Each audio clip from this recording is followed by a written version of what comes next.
Good evening, everybody, and welcome to episode 77 of the 72 review.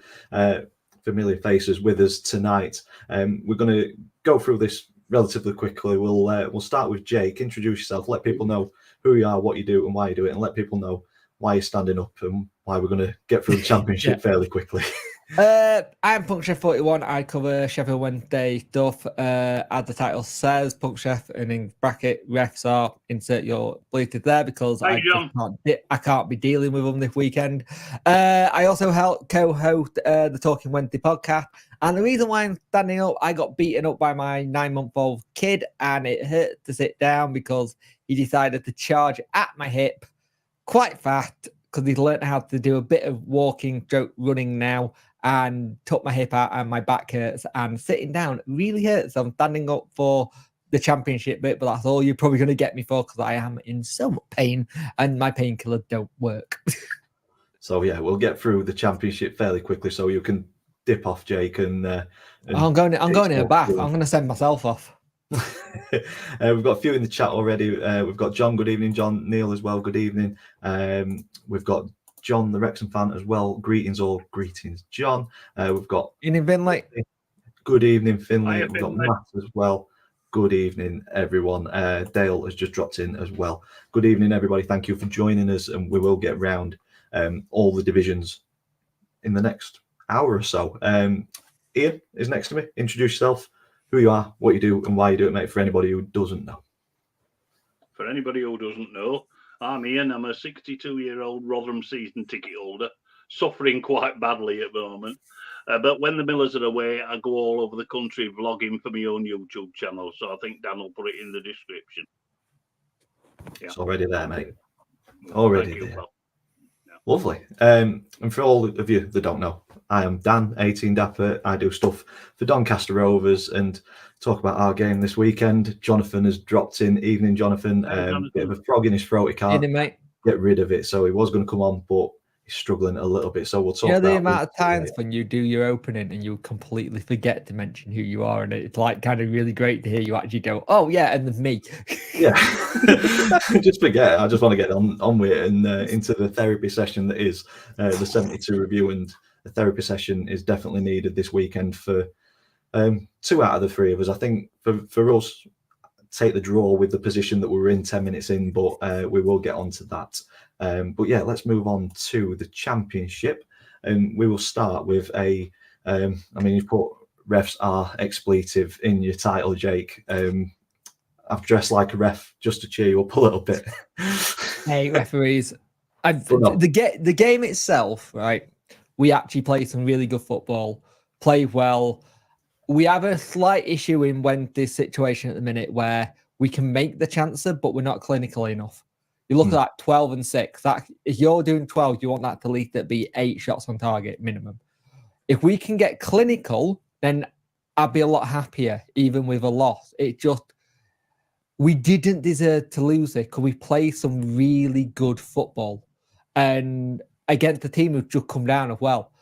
Ironically, this is Luton's first win at home, which kind of goes when here comes Wednesday to break your duck, because we've had that before.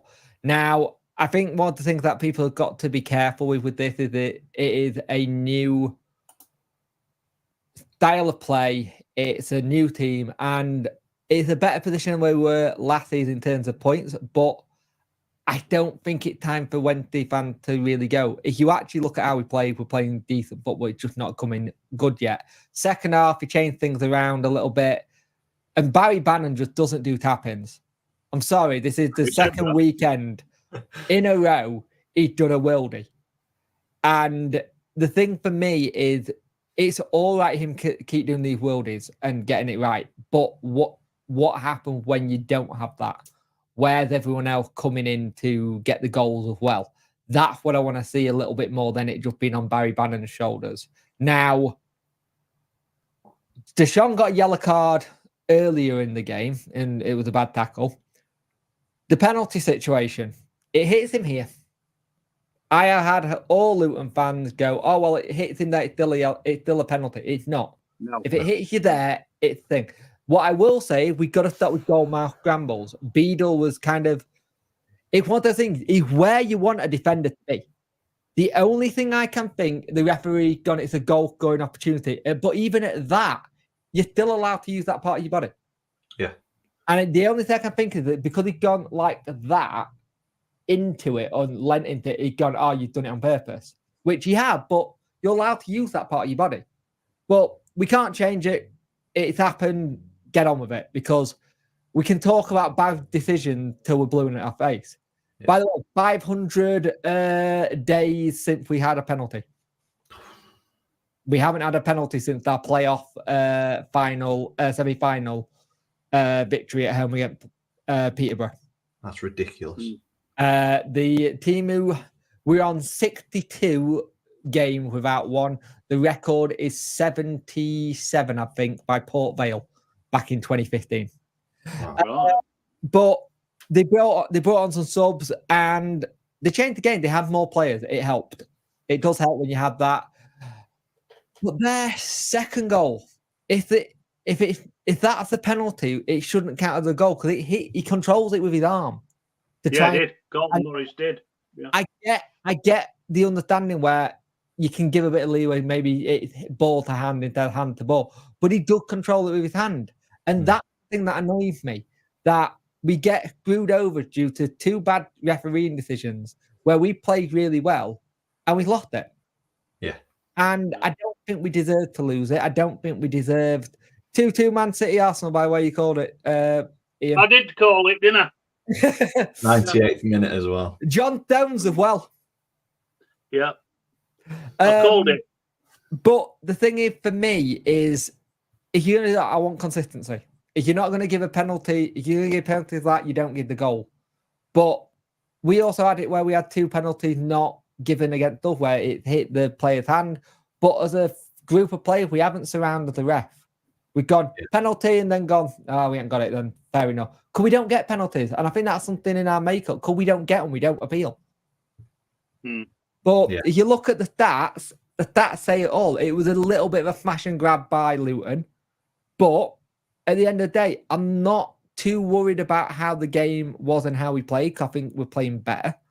And we're slowly boiling into that thing. It's just, we're not clinical enough. And we had this situation last season. And I've got one idiot in my comment section who keep calling for Big Sam Allardyce. And I'm like, he's not the person you want in. Like, seriously. In this day and age, I don't think he's the right person to bring into football. He's a bit like Steve Evans. He's a dinosaur. A bit like Steve Evans. He's out of touch. He's a dinosaur. Yeah. Steve Bruce, Sam Allardyce, Steve Evans. Roy Hodgson. I mean, the game has moved on in the last 10 years. Yeah. And these people don't only know one way of playing football. And they're going to get, well, we are getting found out now. And these managers will get found out. I think the thing is, I don't think Danny Rule should be even in that question anyway. Yeah. Kind of thing. Because with what he did last season, surely he's earned a little bit of leeway before we go down that route. Yeah. Because he's putting in a new style. He came into our club when we were 13 points adrift and everyone writ us off. And no one done the survival like we did last season ever. No. I think you've got to give it time. If by November, December we're still in this situation, maybe you go, okay, need to change something. But he had changed something since the international break. If you notice, the football's a little bit easier for us to play. We're playing nicer football. We're not as nervous as we were against Sunderland and Leeds. We actually look like we're being able to play our game. And I just think we got to be, as a fan base, patient. And I know that's something... I think you're right, because his name is Al Capone. I keep asking him when they're going to be up for tax fraud. But the thing I got is patience. And it's a dirty word in football fandom, patience, because we're not allowed to have any, because we want it now. Yeah.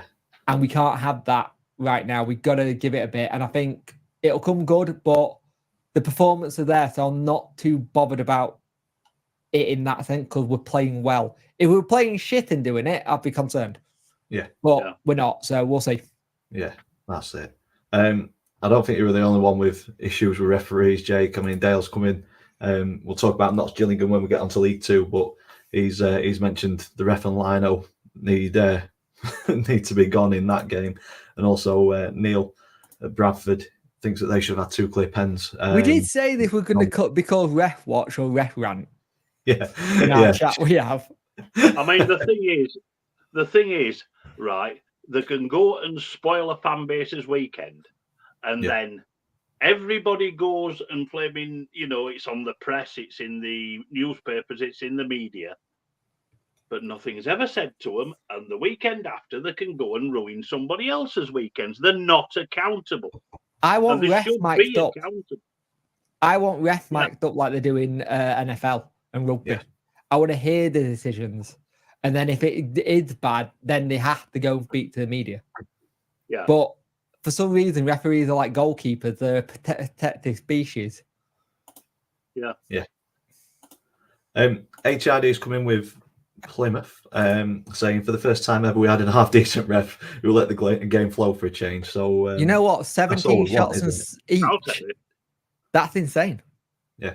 To be honest, I saw the highlights of this, obviously, on the EFL show, and Plymouth were well in the game. They were unlucky to lose. I mean, Whittaker broke through. Probably his finish could have been better, but they had 1 or 2 really good chances. But it's that Josh Maguire effect. That's why I put him in my fantasy team. 6 and 6. Stop scoring goals. He can't stop scoring goals at the moment. He's a good player.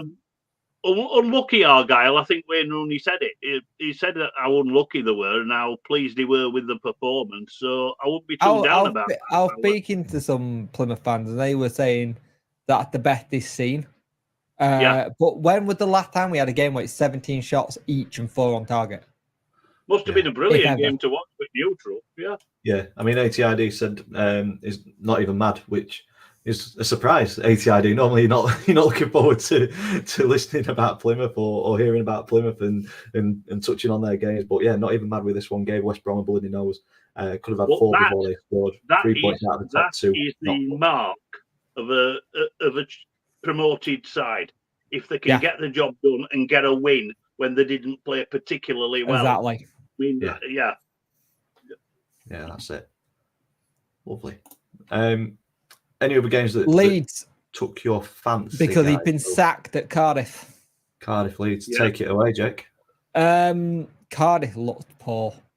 They looked like a team without any idea of what's going on. They looked really confused with the tactic. They looked really confused where they went to be playing. Leeds weren't great. I don't think Leeds were great. Didn't they? Yeah, but I don't think they were. I don't think they were great in general. But Leeds do what Leeds do. They managed to play their football and did well. They should have been a lot more up in that game. But there was talk that if he didn't get a result against Leeds, he would have. That's great. He would have got sacked. And then you look at what's happened with Doak last weekend. They were talking coming in now. Headline writes itself, doesn't it? But with the situation with what we heard from Doak saying they wanted to stack Schumacher at the start of their season, at the end of last season, they had 2 people turn them down. It's weird. You've got this situation where you've got 2 managers who are not going to be in your plans early doors. Yeah. Why would you back them? It's bizarre, isn't it? Why would you back them? And Cardiff, I fear for a little bit because whoever goes in there has got to hit the ground running, and I don't think you can with that team. Yeah, it don't look strong, does it? Don't look like it's got any sort of apart from free agents, they've got what they've got now till January. Yeah, and that's a worry in itself. Sometimes, though, changing manager can bring out the qualities of a team that are not seen under a different manager. Look at Wednesday under Xisco, and then when Danny Rowe comes in, there wasn't many changes, but it looked completely different. The example I'd like to give is our example. We had Matt Taylor for the start of last season, and we were down the bottom of the table, he got sacked, and then we brought Liam Richardson again in, and the team got worse. So it can have the other effect. Yeah, it can. It can have the other effect. John says as well, sometimes with managers, they don't really have a say on the players that come in as well. It's a recruitment team that picks the players, so that kind of, especially in the Premier League, continues going. Gone are the days where manager and a head of recruitment sit down and do it. Normally, it's now your head of recruitment gets you your players. Yeah, it used to be Brian Clough and Peter Taylor.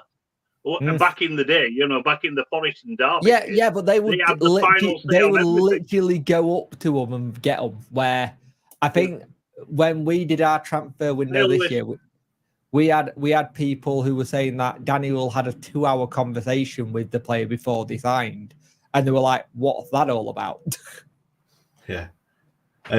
ATID. Love of Schumacher continues. I think that's probably a good place to go next.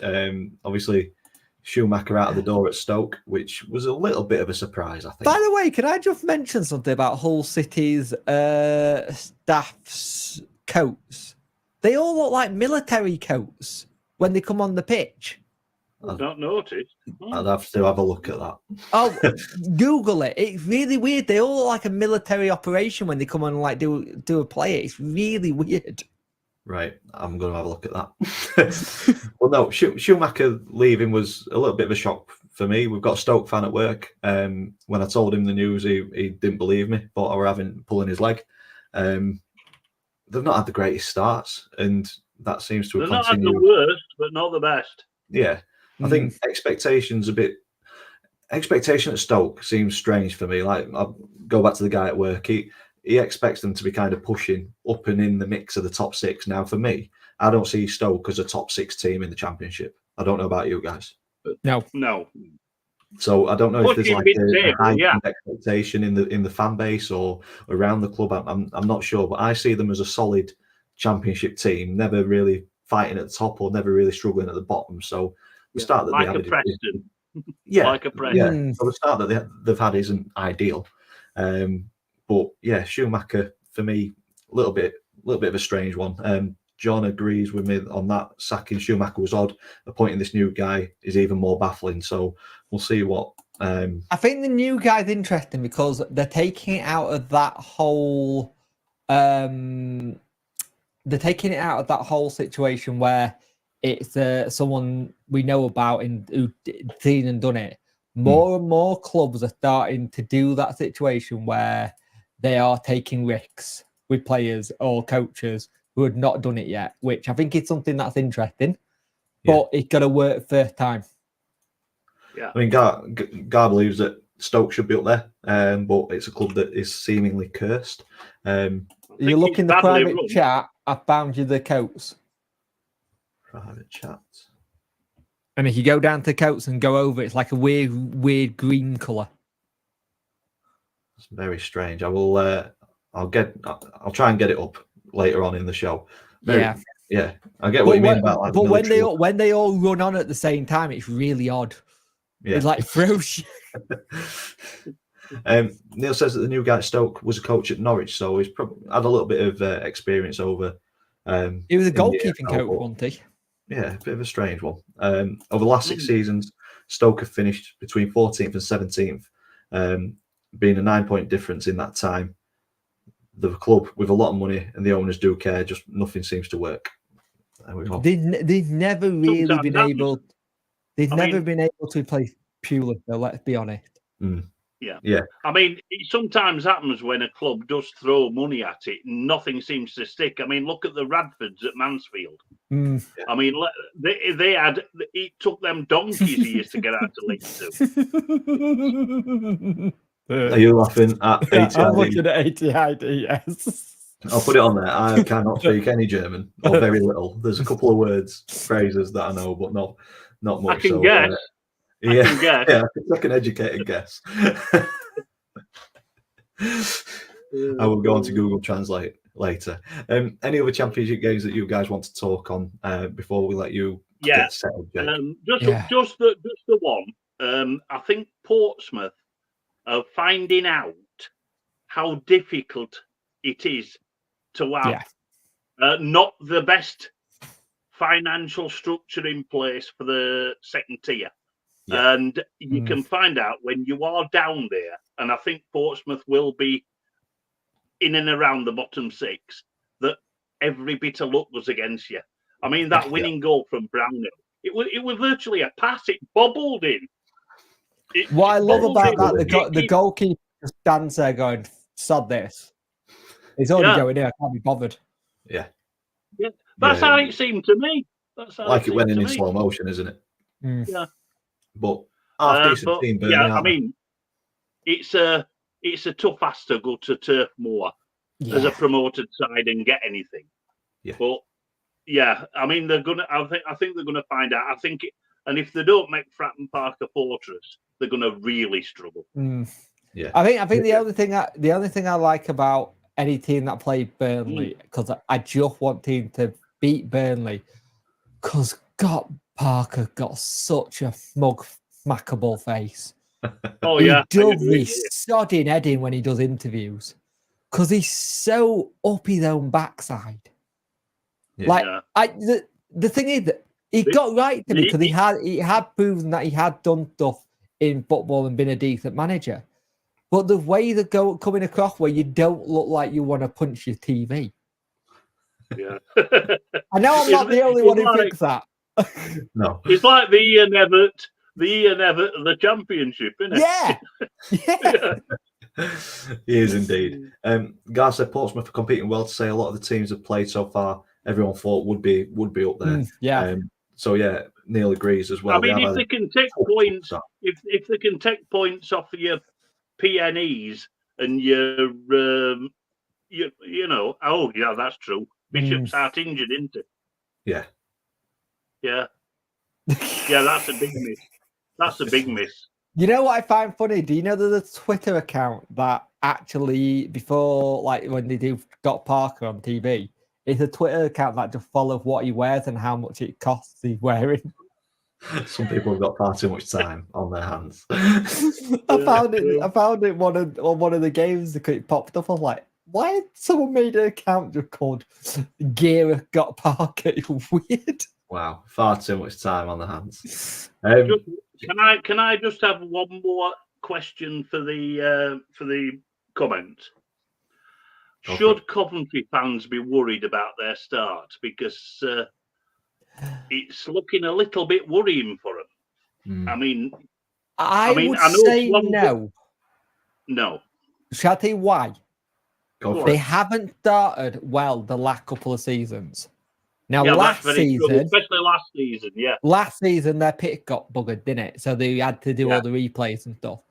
Yeah, Coventry don't always start well. Like John said, they are slow starters, and they get to around Christmas time, and then start doing better. Start to pick up, yeah. I think Coventry fans. I think the only thing with Coventry fans is how big a myth is Kelsey Palmer out of their attacking lineup, and how much did it go through them?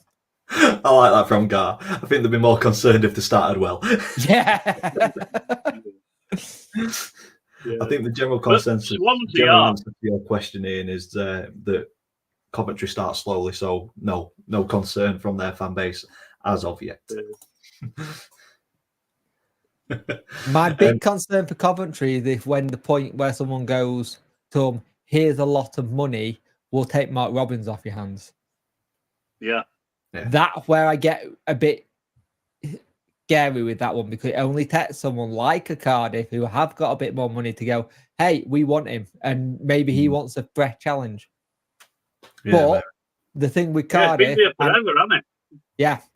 thing with Cardiff, us loads. It seems like there's more and more mental owners in the Championship these days, but across football, mate. Yeah, it just feels weird, doesn't it? Yeah. Does indeed. Any other games that you guys want to touch on before we have a quick look at the table and move on to League I'm going to One? upset. I'm going just a little one. I'm going to upset Jake now. Blades are clicking. Yeah, they are. The blades are clicking. I mean, what a hit from Hamer that was. That would have hell of a goal. I have never seen Paul Warne that angry. Ever. Well, they were never in the game, were they? No, with what happened with him and Wilder. Oh, I didn't see that. What happened? So basically, there was a bust up between the two of them because Paul Warne basically said he thinks that what Chris Wilder took one of his players. And he went up to him, I can take a lot of stuff, but you ain't touching my players, and really got angry at him. And he said, I'll watch it back and see what happened. But I've never seen Paul Warne lose his cool. He's normally the calmest person on those very dugouts. placid. Yeah. He takes a lot and takes a lot of it on the chin, but he was angry. Wilder turned around and said, I didn't touch him, and he gave him quite big respect at the end of the game. But Sheffield United are clicking. Now, for me, we shouldn't be surprised with that. No, I'm not surprised. Know what he's doing. This is what Chris Wilder especially the latter end of the transfer window, they did some really good business. They brought some really good players in, experience as well. I think, I agree with John. I think they'll be up there. I think for Sheffield United, their issue is they need to get this takeover, whatever going on, sort of, because it's hanging over their heads now.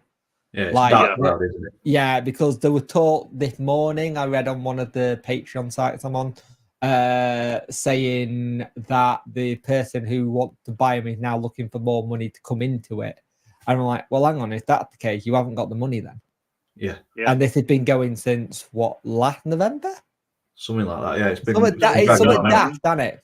Yeah. It's something daft where they've been going on. It's like the one thing Sheffield United have always got with them is Paul Heckingbottom was good at it. Wilder's always been good at it. They know how to recruit, and they recruit well. Yeah.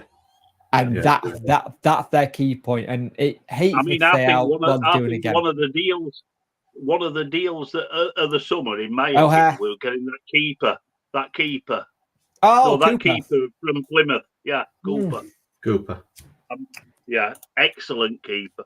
Yeah. From a Derby perspective in this one, though, they'll be disappointed not to really lay a glove on Sheffield United, won't they? Because Derby have started well. They've acclimatised to Championship football fairly well. And they're very good at all. It's disappointing, isn't it? You know what gets me about this Derby team? It's very much the same as that Rotherham team that was up there with you guys. He had them playing some really good football. And I'd be interested to see if he can keep it up. Yeah, definitely. Righty ho. Let's have a look at the table. So, Jake, look away now, mate. It's fine. Preston's result. 6 games in. There's still 40 to go. Cardiff, Portsmouth, Sheff Wednesday make up the bottom 3. Preston's draw today pulled them above Sheff Wednesday into 21st. Plymouth in 20th. Coventry, like we say, poor start, but they're slow burners, aren't they? In 19th. Moving up the table, we get up to the top 6, which starts with Leeds, Sheffield United, Blackburn, and Burnley, with Sunderland and West Brom.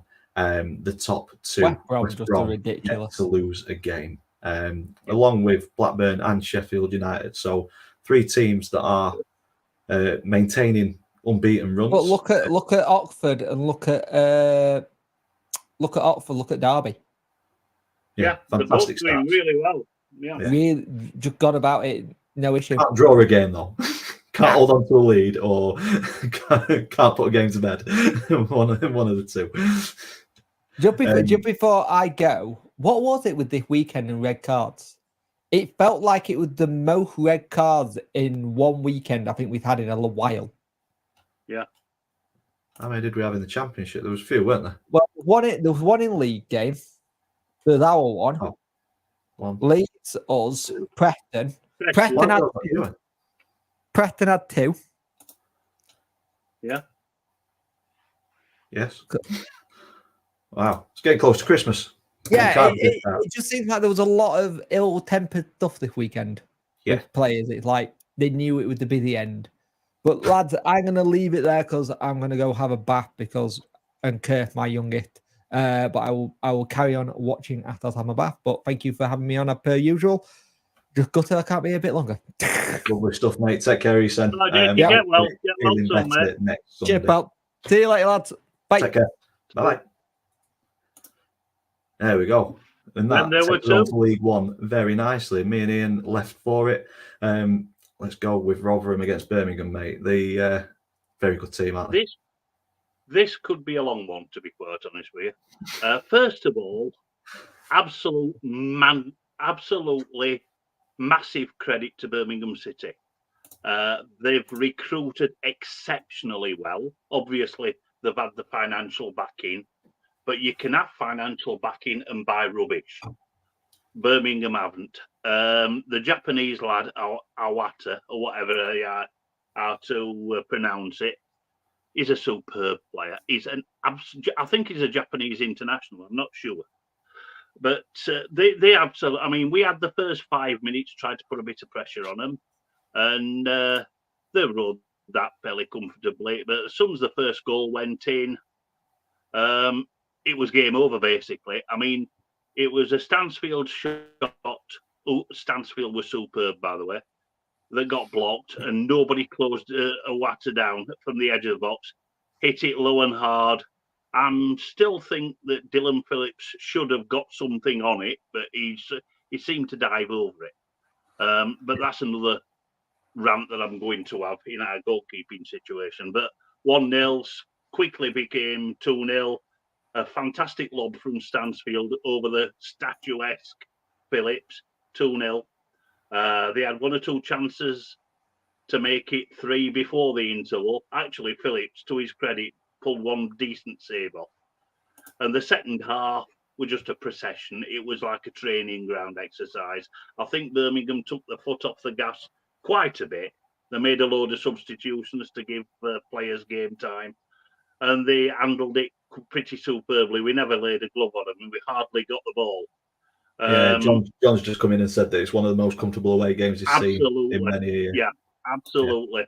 But also credit to the fans, because they were so loud. But when you've got a team like that just is in the third tier, which I would say that the squad that Birmingham City have got at the moment is the equivalent to a top-end championship side.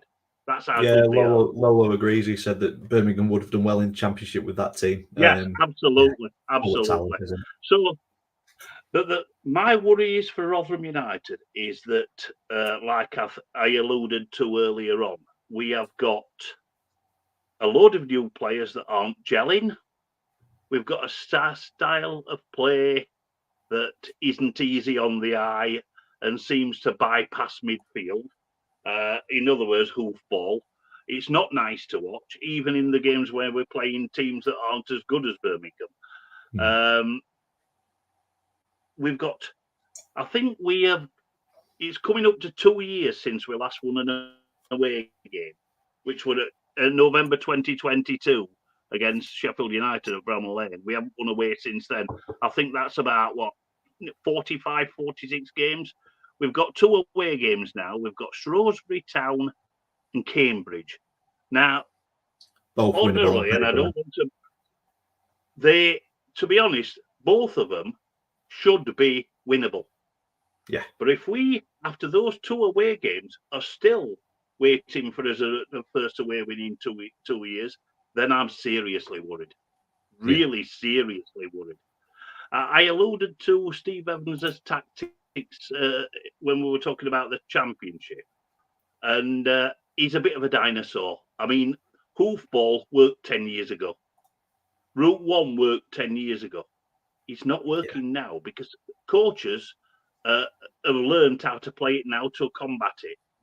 And that's the I do think there's a time and a place for it, though. Maybe not as your standalone tactic. I think if you're trying to get into a game, into a game, or it's late on and chuck everything at kitchen sink at it, I think there is a time and place for it. But as a standalone kind of, this is how we play, this is our identity. I think, football's moved on, hasn't it?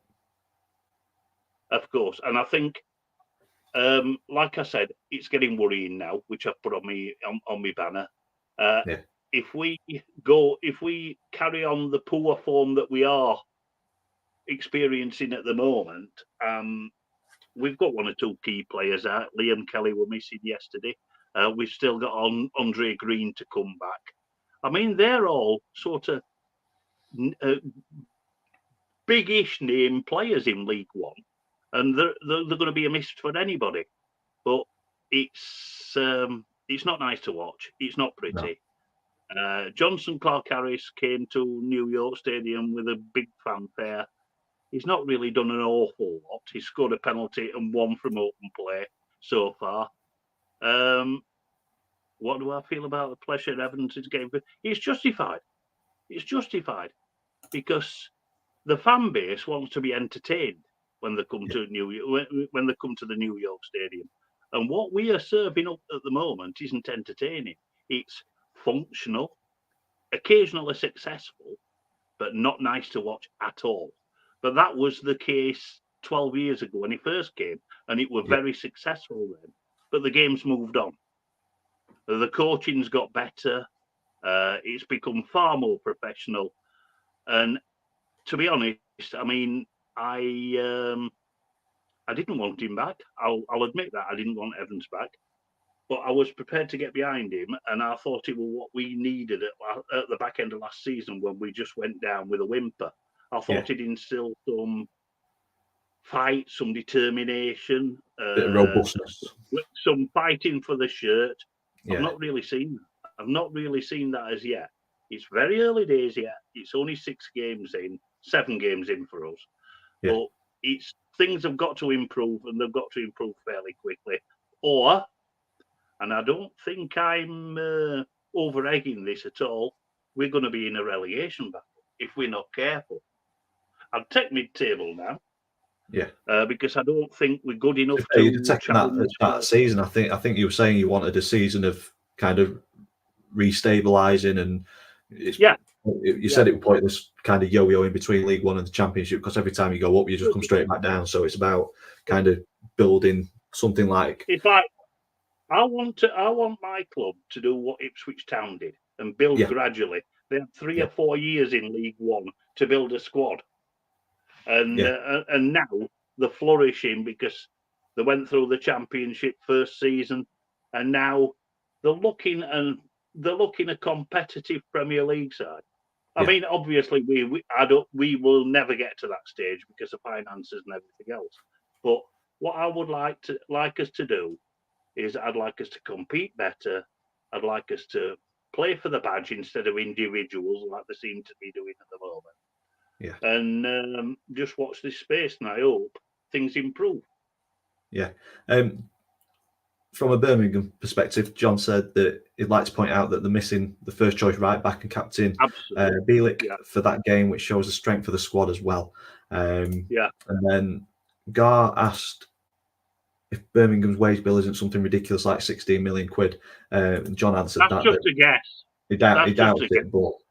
Yeah, won't be anything utterly stupid. And John also wants to point out that results or performances against Birmingham won't determine Rotherham's or anyone in League One season, I don't think. I agree. I mean, that's what I put on one of my Twitter posts. I said we will not be coming up against that sort of quality every week. Whereas last season in the Championship, we were coming up against that sort of quality every week. So, hopefully it can iron out a little bit and we start climbing the table. Yeah, I mean, Steve Evans came out midweek, didn't he, and said that this Birmingham team surpasses the best team that he's ever seen at League One level, which was the Rotherham team that he built or was part of. I completely agree with that. I mean, I've seen a lot of third tier football. I mean, I've been following Rotherham 50 years, and we've spent a lot of those 50 years in the third tier, and I've never seen a better side than I saw yesterday. They were absolutely superb. They just didn't look like there were a flaw in the team as well at all. There were no weak link, if you know what I mean. In fairness, they should win the league at a canter, shouldn't they? They should win it by Christmas. Yeah. To be honest. The only team which may stop them at the minute is Wrexham. They're looking fairly decent, aren't they? They're going toe to toe with them. Yeah, extremely good start. Crawley seemed to have settled down a little bit. There were a lot of upheaval over the summer. A lot of players left from that playoff win.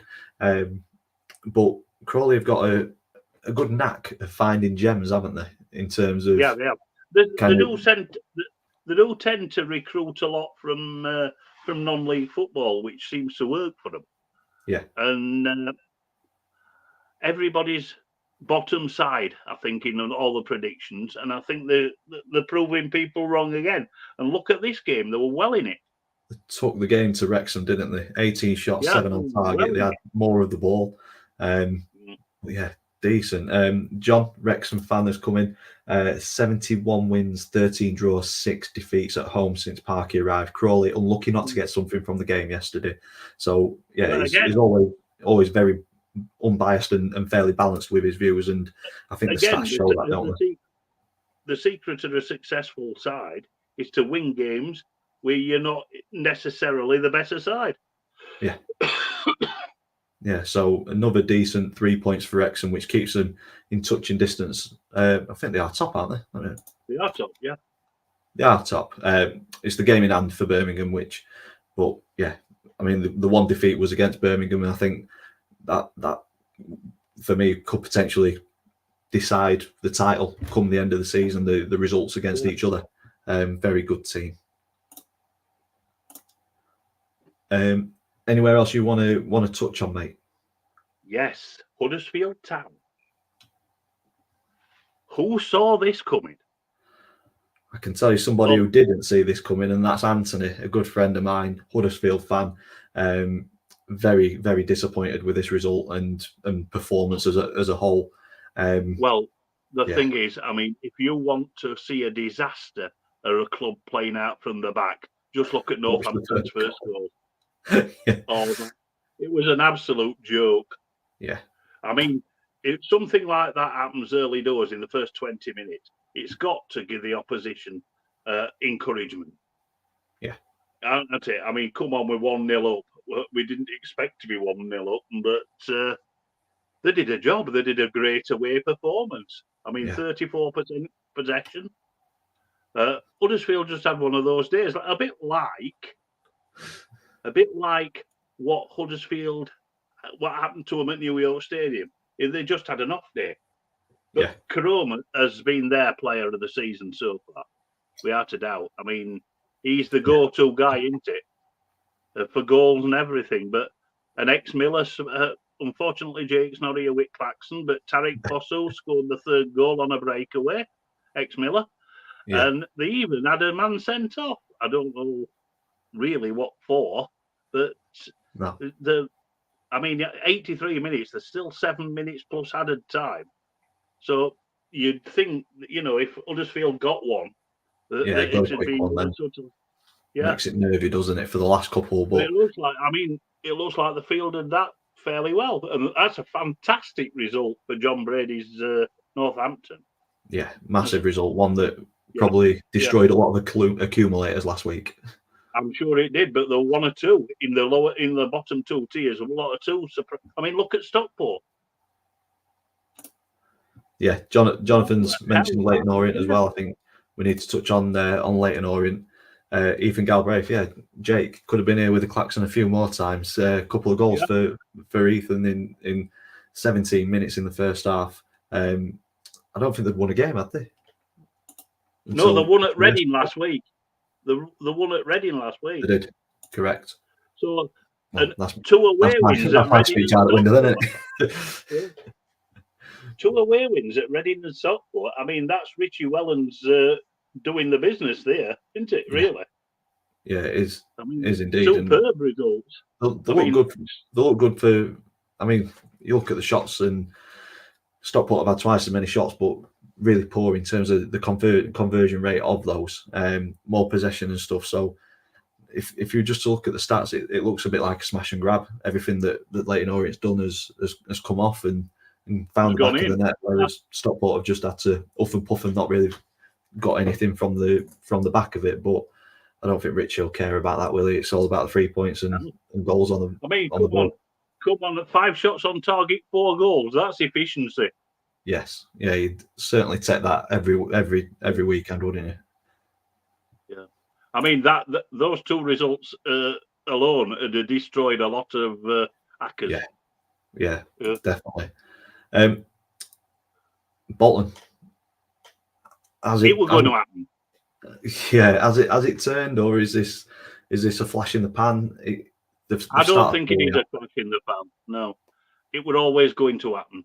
I mean, the pressure were on Everett, poor performances, a lot of dissent behind the scenes, but they were going to give somebody a thumping with the forward line they've got.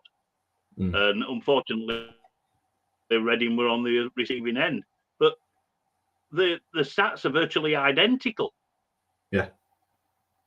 So obviously, Reading put a lot into this game. Oh, and while I'm speaking about Reading, I do feel for their supporters because another takeover bid has gone in the water. Lost in the water. What the? I just don't know what's going to happen with that club. I just hope to God they survive, because they're a long-established ex-Premier League club run by idiots, basically, run by egotistical idiots, and so it's just how can I put it? It's just another screaming example of why we need an independent regulator in football for ownership issues. But the thing is, if we do get a regulator, it's got to be independent of government, independent of the FA, independent of the Premier League, and independent of the EFL. Yeah. It needs to be completely independent, doesn't it? Absolutely. Just look at it from a completely legal perspective. Yeah. Not vested interests here, there, and everywhere. Yeah. But I just hope something can be done, because it's breaking my heart to see. It does with every club that have got issues, and these issues all come down in 90% of cases to idiotic, egotistical owners. Yeah. I mean, and we've both had it. We've both had it down. We've both had it down with our clubs. We know. Yeah, and it's frustrating to watch, because as fans, you're pretty much powerless. There's some bits that you can do, and you can do marches, you can do a number of different things, but ultimately, whoever's in charge of it and whoever owns it, they've got the power, haven't they? And it's so difficult. And for me, I'd never want to see any EFL club go under. Even our rivals like Rotherham, Sheffield Wednesday, Sheffield United, whoever it is, at local clubs. Part of football is that rivalry, and having them bragging rights when it comes to that weekend, the way you're playing each other. So it's never nice to see. But on this game, Jonathan says that we're not keen on Everett. We've said it time and time again that he's a bit full of himself. But in his interview, he says that his family's been abused. It does certainly cross the line. That's not wrong. Football's football, isn't it? And everyone's got an opinion on it. But for me, you shouldn't be bringing families into it. That's not very nice at all. We are hurtling towards the hour. So any other games in League One that you want to touch on, mate? And we'll briefly touch on League Two and focus a little bit more on that next weekend. Not really. We'll get on to League Two then now. Lovely stuff. So the table for League One, look away, Ian. You've dropped into the bottom four. Thanks to your beat this weekend and Leyton Orient's win. Burton, Shrewsbury and Cambridge all join you in there. And you said that you've got Shrewsbury and Cambridge away coming up. So two massive games. We'll not say relegation 6-pointers. I think that's harsh at this early stage of the season. But ultimately, it's points that you need to get on the board, isn't it? It is. Yeah. I'll feel a lot happier. If we can get 4 points from those two games at least, I'll feel a lot happier. Yeah. Top six, Lincoln started very, very well in and around the mix. Huddersfield dropped down to 5th with 2 defeats in the last 3. Charlton up there, Barnsley as well, but Birmingham and Wrexham lead the way on 16 points apiece. Birmingham a game in hand on that. So, I think John said a while back in the chat, I'd find it, but it'll take me a while. I think there's going to be kind of multiple little tables within the division. I think is spot on with that. I think we'll have kind of a cluster of teams up here that are fighting for the top 6, a cluster of teams that are fighting in and around the bottom 6, and then kind of your middle of the road ones. It's going to be interesting towards the end of the season. It is. It's a good division actually, League One this season. I'm glad we didn't get into it, to be honest. I think it's a very competitive division. Tough. Yeah. Very tough. On to Doncaster at MK Dons this weekend. Jonathan, hope you're still in the chat. I think he is. Let us know your thoughts on it and I'll bring it up. I've only seen the highlights, so very early sending off for Harry Clifton, 2 yellow cards in 10 minutes. I've only seen the second. For me, I think he's just gone in a little bit rashly, especially on a yellow card as well.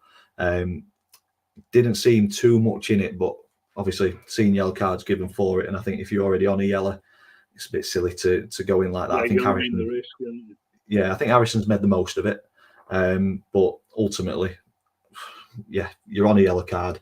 The ref's already give a yellow very early on, so he's set the tone straight away. You know he's not going to be talking to you and giving you the last warning. So yeah, I think for me, the player should be a little bit smarter in the way that he's playing. So yeah, unfortunate to go down to 10 men so early on, but we had 80 minutes to try and stop MK from playing. 34 minutes in, Ellis Harrison, the guy who makes the most of Harry Clifton's challenge, just goes in front of Anderson and slots it in. It's a tidy finish, to be fair. Good work down the right-hand side by, his name escapes me. Who was it? I think it was Nemane. Just goes past Fleming, puts in a really good cross, and Harrison just eats them up. It's his bread and butter. And it's a mountain to climb, down to 10 men, 1-0 down. But then the hero turns the villain on 52 minutes and dives in on Owen Bailey. Bit straight-legged, but again, I think it's a yellow. I don't think it's a red. But again, the referee set the tone, and we've talked about referees already in earlier in the show, and it's a tough job. But I think for this one, we asked for consistency, and he's been consistent with his decisions. Even we might say, yeah, it's a bit harsh. It's an harsh red or it's an harsh yellow. But if he's setting that tone and is quite strict in the decisions that he's making and the punishment that he's dishing out, then you'd like to think the players are smart enough to kind of adapt to that. But that's just me. But Harrison goes off and it gives us a glimmer of hope on 52 minutes, and then Tom Anderson got a lot of stick after the Harrogate game. I think he could have probably done better with the goals, but so could a number of other players in the squad. But I think Tom was used as a bit of a scapegoat with some of the goals. So to see him pop up with the equaliser, buzzing for him, because I do think he adds to the team. I think he can still give us something. Statistically, looks fairly even. 11 shots, 13, 6 and 3, 59, 41% possession. I think that's decent against an MK team that notoriously pass the air out of the ball. To see us get 41% possession at their place, I'm quite happy with this result. With us going down to 10 men. Jonathan's coming on the chat. Where's it gone? There. Doncaster played well, to be fair. Potentially could have won. Given our manager left this weekend, I'd have taken a point. So yeah, I think the friendship between me and Jonathan continues. There's no bragging rights to be taken. We can still be friends until the return fixture. But yeah, happy with the result. Being down to 10 men with 80 minutes to play. And for me, there's some fans that are like, yeah, it's a poor start. We're expected to be up there and they want to win every game. You're never going to win every game in any division. No, even Birmingham won't win every game. Yeah, that's it. And for me, I'd sooner be like what Stockport and Wrexham were last year, consistent throughout the season from game 1 to game 46, rather than Notts County, who started shot out of the gates like an absolute rocket and then fell off. Whereas we had the opposite season last season, a really poor start, and then, we had a really poor start and then just absolutely catapulted ourselves into the playoffs. I just want to see consistency all season, try and win all of his own games or the majority of his own games, pick points up away from home, and we'll be well within the mix of that top 3 in League 2, I think. Yeah. Smashed it. Any League 2 games that you want to touch on, mate? Yeah, there is. I mean, the start though. John's Wrexham fan John's come in. Birmingham might lose a game, but the only way they'll lose is a shitload of own goals. Yeah, I'd agree with that. Yeah. Go for it, mate. Which one are we looking at? Yeah, the standout one for me were Notts losing at home to Gillingham. Yeah. I mean, Gillingham didn't look when I saw them at Doncaster, they just didn't look a promotion side at all, or one that were going for promotion. But that is a fantastic result. That is a superb, and that is a marker to put down for the rest of the division. I mean, I would have thought that with the start that Notts had, I thought this would probably be a step too far for Gills, but to win at Meadow Lane, fantastic. I mean, am I right in thinking that Notts County had the only unbeaten record still standing in League Two this weekend? I think so, yeah. I think they are. They have, yeah. But not anymore. Yeah, you're right. You're absolutely right. Well, there you go. Exactly. I mean, big ground, big crowd, and they've pulled it off. They've pulled a 1-0 win off. It looks a bit a little bit smash and grab with only 29% possession. But it's what you do with that 29%, isn't it? Yeah, Jonathan says that possession doesn't equal points. Exactly that. He has made a solid start. You're right, Jonathan. Yeah. Yeah, Jill's in the Blood TV will be absolutely buzzing. John's saying that they will get beat. Birmingham will get beat this season. It'll be Burton who they'll lose to. Never beat them. Lloyd Dyer will come out of retirement just to score against us. That's a name that I remember well. Every club has the bogey sides. Every single one. I mean, a bit like Swansea winning at Coventry in the Championship. The Coventry can't beat them. Can't beat Swansea at all. And every club's got them. Did the Sound EFL show it was something like an 84-year? It was something ridiculous. So many years that they've not beaten. No, I think it were. I think they've not beaten. Coventry had not beaten Swansea since 1981. I think that's what they said. Yeah. Not quite 84 years. No, not quite. And you've got to take their bogey team is us. Yeah. And you've got to take your hat off to Barrow, top of the league now. Yeah, we've got them coming up in next Tuesday. Not this one coming up. We've got Man United under 21s in the Mickey Mouse Cup. But Tuesday after Barrow at home, we've got Chesterfield in the middle of that as well. So yeah, it was only 2-0 against Newport, but look at them starts. It looks like they battered them. Yeah, Bradford have got them next as well. So could do us a favour. A couple of red cards, couple of injuries. Not bad injuries. We don't like people getting hurt too much, but yeah, mix their team up a little bit for us, Neil, and we'll be grateful. Yeah, I mean, you've got to take. I mean, I know it's a hell of a drag going up there, especially for the southern teams like Newport. Yeah. And that gives Barrow a bit of an advantage to go, travelling. Yeah. But you can't knock them. You can't knock them. They've started superbly. Yeah.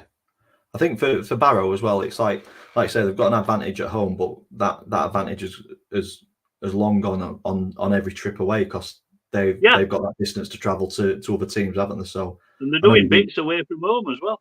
Yeah, I know you get used to travelling if you're doing it more consistently, but yeah, decent team. On the Notts County game, Dale's come in and said Gillingham was solid, but not spectacular. Notts missed 2 sitters before they scored. The ref missed a penalty for each team, and the liner put his flag up for a perfectly good goal we scored. So yeah, officiating issues in that game as well. That's League 2 referee. Yeah. Big game tomorrow. Fleetwood against Morecambe. That's on Sky. Looking forward to that one. A bit of a local derby, and Cod's Vlogs will be buzzing for that one, won't we? Yeah, I would have thought so. And the way Morecambe have started, I think they'd be looking for 3 points. Fleetwood. Hey, Teddy. Boo! Barrow have to travel 9,000 miles a season. Crimea River. Yeah, to be fair, Plymouth do have it pretty tough as well for their travelling. Yeah, true. Neil, you're still in the chat, I believe. Yeah, you are. You've just posted. Talk to us about this 0-0 draw against Wimbledon, who have started pretty well. I think they're up and around the mix, aren't they? Yeah, 5th in the table. Had a good result last week against MK Dons, beating them 3-0. But yeah, 11 shots, 5 on target, 57% of the ball. You've kept Wimbledon at arm's length. You've not allowed them a single shot on target.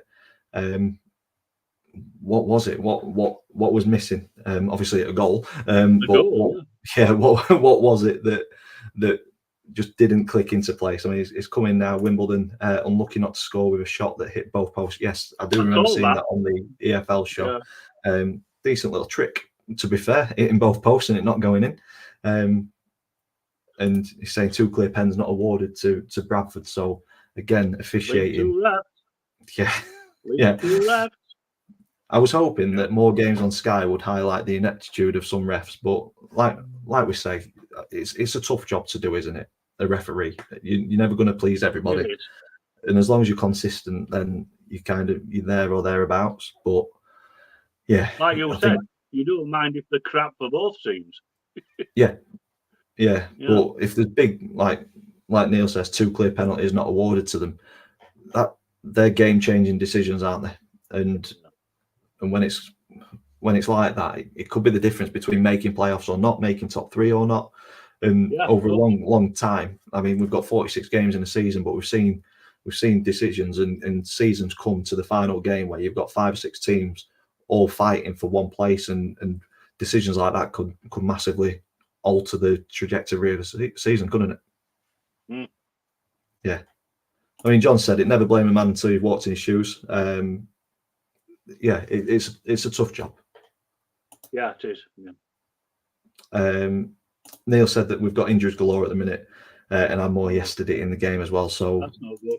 So yeah, good result then based on that, I'd say. Any other games that you want to touch on here? We've just ticked over the hour mark.